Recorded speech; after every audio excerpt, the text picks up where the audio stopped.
Hi all. భగవంతుడు ఆస్తికులకు ఆస్తి, నాస్తికులకు నాస్తి.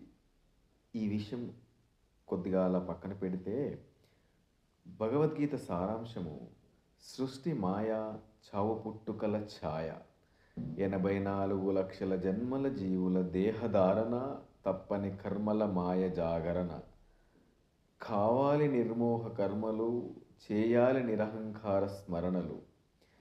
ఇది పాటిస్తూ మాయను దాటేస్తే ముక్తి, లేకుంటే జన్మ జన్మల దేహభుక్తి. భగవంతుని స్మరణ మాయ నుండి విరమణ. అది భక్తి జ్ఞాన వివేక వైరాగ్య ద్వారాల ద్వారా, ధర్మ అర్థ కామ మోక్ష సాక్ష్యాల ద్వారా లభించేది.